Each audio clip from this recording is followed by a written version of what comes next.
Picture this. A country known for quiet trains, orderly streets, and unspoken rules suddenly stops and the silence gets heavier. Because after years without it, Japan carried out an execution, and the name attached to it still makes people uncomfortable to say out loud, the so-called Twitter killer.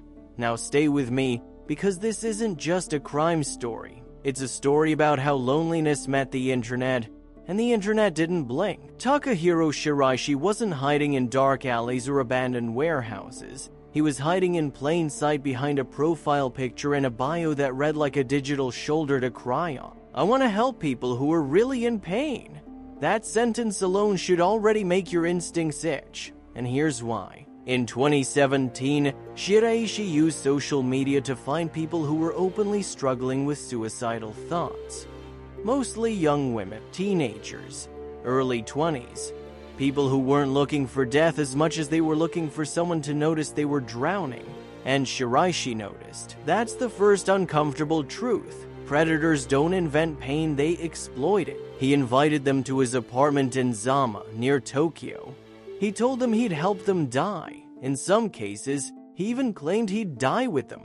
That promise? It was a lie dressed up as empathy. What actually happened was murder, 9 times. And here's where the story shifts from horrifying to chillingly surreal.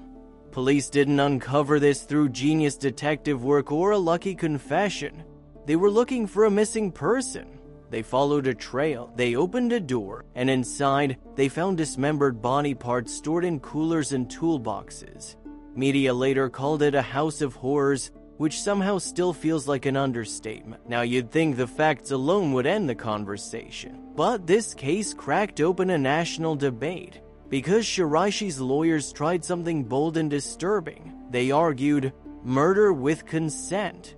In other words, the victims agreed. That argument forced Japan to confront a brutal question: can consent exist when someone is vulnerable, suicidal, and manipulated?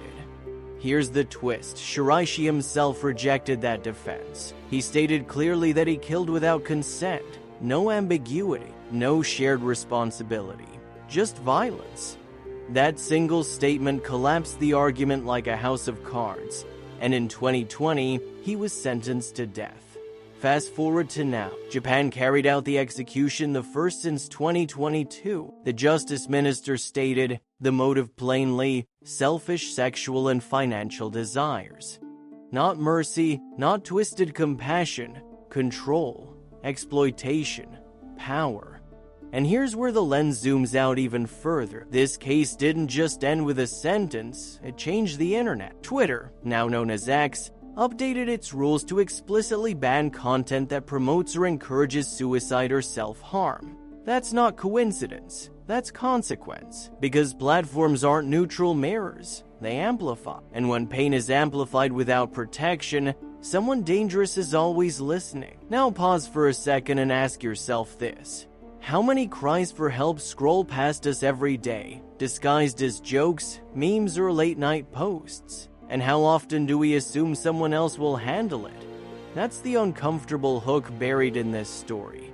Shiraishi wasn't a monster from another planet. He was a man who understood algorithms, vulnerability, and timing. And that combination is far scarier than any fictional villain. So here's the takeaway, and it matters. If someone is struggling, silence is not safety. And if you see pain online, it's not none of your business. It's a human being leaking through the cracks of the screen.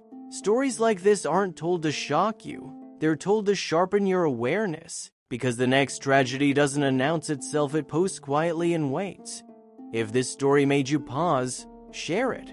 Talk about it. And if you want more deep, real stories that sit at the intersection of human psychology, true events, and uncomfortable truths, stick around. Subscribe, because the stories we avoid are often the ones we need to hear most.